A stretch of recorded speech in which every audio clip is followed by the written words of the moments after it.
Buddhism के एक नए टॉपिक को स्टार्ट करने से पहले कुछ चीज़ें मैंने चेंज किया है।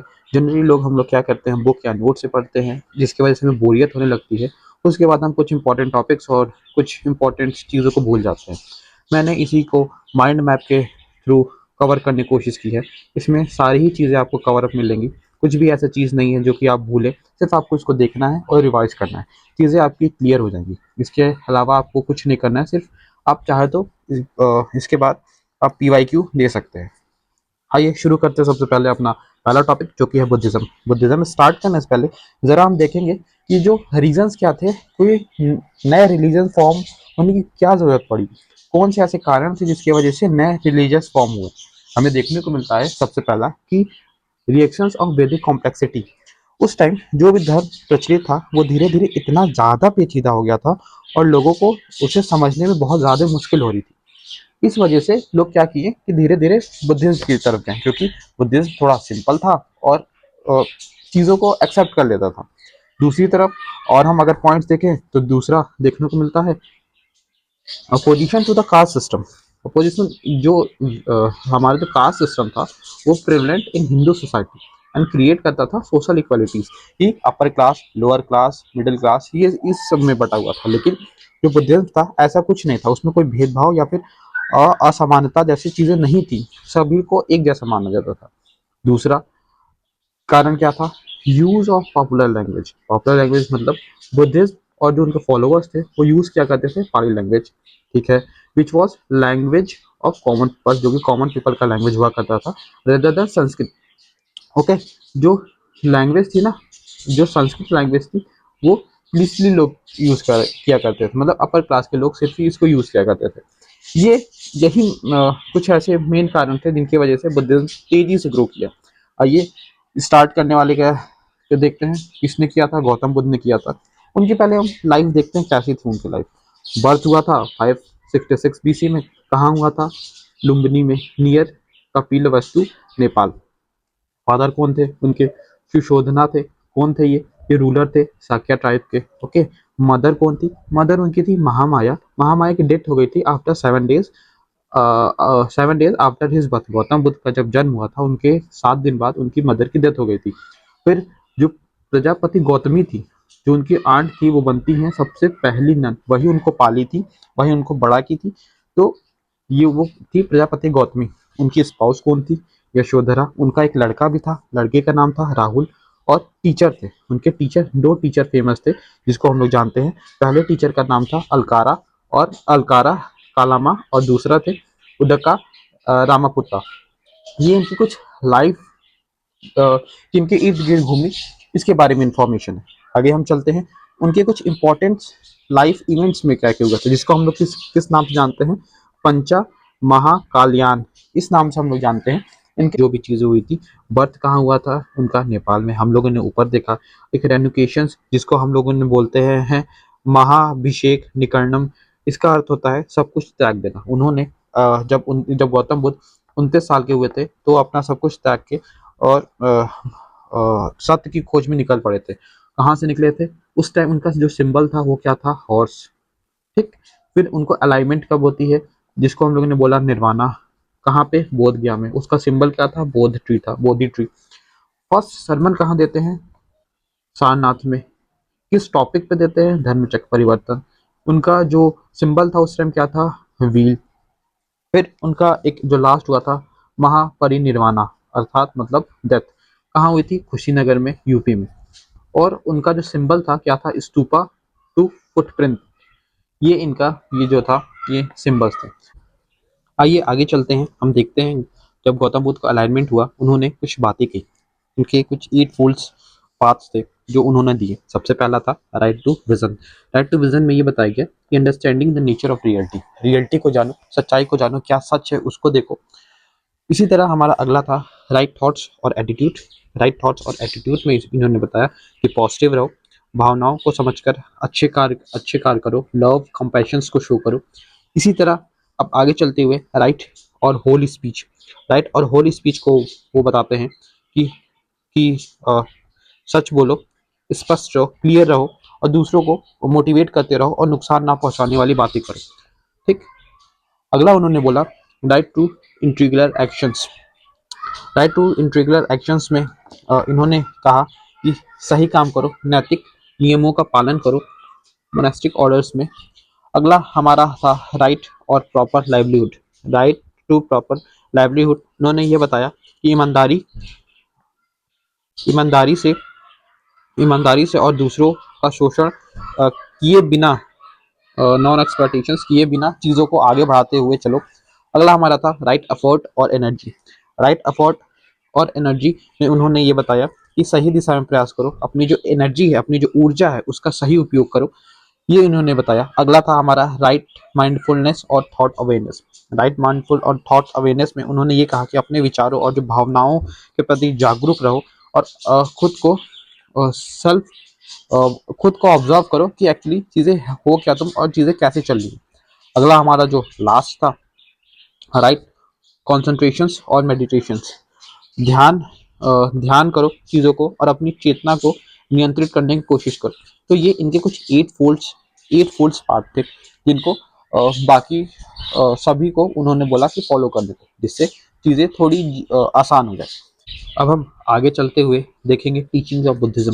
गौतम बुद्ध ने एट फोर्स तो दिए थे, उसके साथ उन्होंने टीचिंग्स भी थी। टीचिंग्स में उनके कुछ 4 पॉइंट्स थे, उनको हम देखते हुए चलेंगे कि कैसे रहना चाहिए, कैसे अपने दुख को कम कर सके। उन्होंने ये सारी चीजें बताई थी। सबसे पहला देखते हैं सफरिंग, जिसको हम लोगों ने बोला दुख, दुखा। Life includes pain, dissatisfaction and things not lasting. अगला था कारण है सफरिंग का, कि सफरिंग आते कहाँ से है, wanting things we can not always have, like constant happening और परफेक्ट कंट्रोल। हमारे पास चीज़ें नहीं रहेंगी, हम हमेशा खुश नहीं रह सकते। हमारे पास हर चीज़ का परफेक्ट कंट्रोल नहीं होगा। हम लोग यही चाहते हैं कि हर चीज़ कंट्रोल में रहे, कांस्टेंट हम खुश रहें, जो कि ऐसा नहीं हो सकता। आगे चल के उन्होंने इसका उपाय भी दिया। रीजन क्या था, उपाय क्या था, एंड ऑफ सफरिंग, जिसको उन्होंने बोला निरोधा। इसमें ये उन्होंने बताया कि it's possible to stop suffering by letting goes those cravings. अगर हमको दुख से दूर रहना है तो हमको हमारी जो क्रेविंग है, इससे हमको दूर होना पड़ेगा, तभी हम लोग दुख से दूर हो पाएंगे। चौथा था path to end of suffering, जिसको हम लोगों ने बोला मागा, द एट फोल्ड पाथ। इन्होंने ये बताया कि in this is way to stop suffering like a set of guideline for living. ये जो ऊपर एट फोल्ड्स ऑफ पाथ्स बताए थे ना, वही उन्होंने ही ये बताया कि ये गाइड करेंगे तुम्हें दुख से दूर करने के लिए। इसके बाद हम देखेंगे Buddhist councils. Buddhist council actually बनाए क्यों जाते थे, जब गौतम बुद्धा की डेथ हुई तो जो भी उनके लेसन्स थे, जो भी उनकी शिक्षाएं थी, उनको सिर्फ वर्बल फॉर्म में याद रखा जाता था। तो काउंसिल्स का एक मोटिव ये था कि उनको सुनिश्चित करना था कि जो भी इनके गौतम बुद्ध के लेसन्स है वो सही ढंग से याद रखे जाएं और उनमें कोई बदलाव ना किया जाए। तो इसीलिए काउंसिल्स की जाती थी कि चीज़ों को कैसे कैसे बुद्धिज्म को आगे प्रमोट करना है, उनके लेसन्स को कैसे आगे तक पहुंचाना है, कैसे उनको प्रिजर्व करना है, सेव करना है, इसलिए बुद्धिस्ट काउंसिल बनी थी। सबसे पहला बुद्धिस्ट काउंसिल बना था, वो था राजगीर में। उसके प्रेसिडेंट कौन थे, महाकश्यपा। पैट्रॉन कौन थे, किंग अजात शत्रु। और उसका जो आउटकम आया था, आउटकम क्या था, compilation of Sutta Pitaka and Vinaya Pitaka preserving the Buddha's teaching, ये इनका आउटकम था।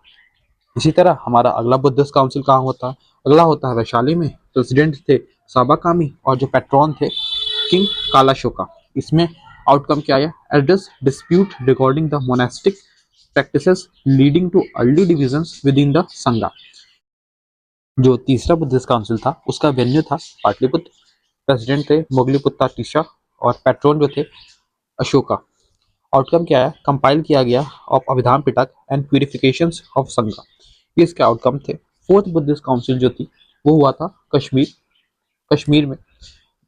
इसके जो प्रेसिडेंट थे वो थे वाशुमित्र। इसके जो पैट्रॉन थे कौन थे, किंग कनिष्का। इसका जो आउटकम आया, मेजर डिविजन्स हुए बुद्धिज्म के and particularly the rise of Mahayana Buddhism. ये 4 बुद्धिस्ट काउंसिल थे। अब हम जरा देखेंगे कि स्कूल्स ऑफ बुद्धिज्म, जब गौतम बुद्धा की डेथ हुई तो 2 ब्रांचेस बने, एक था हिनाया, एक था महायाना।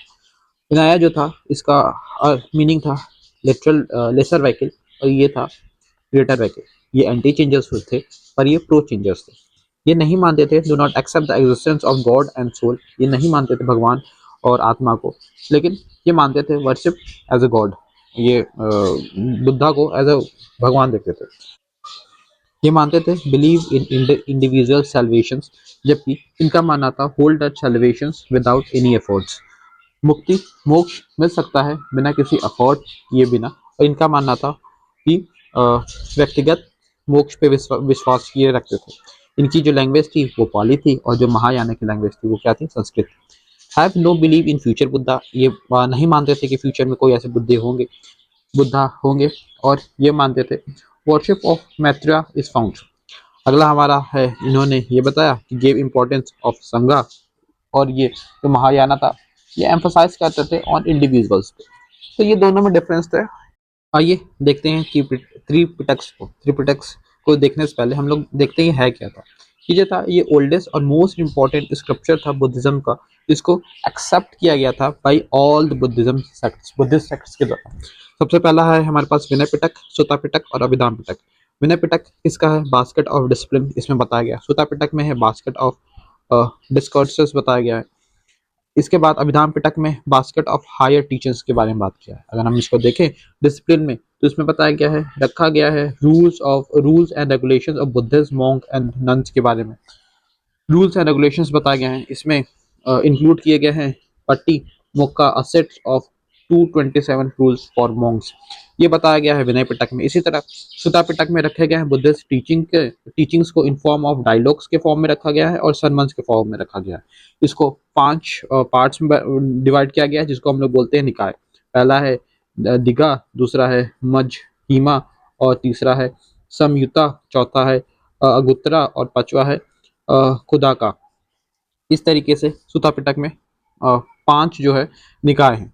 और आखिरी हमारा अभिधाम पिटक, ये किसका है, बास्केट ऑफ हायर टीचिंग्स। इसमें ये बताया गया है फिलोसफिकल और साइकोलॉजिकल एनालिसिस किया गया है बुद्धिस्ट टीचिंग का, और explore the nature of mind and consciousness and reality in systematic में।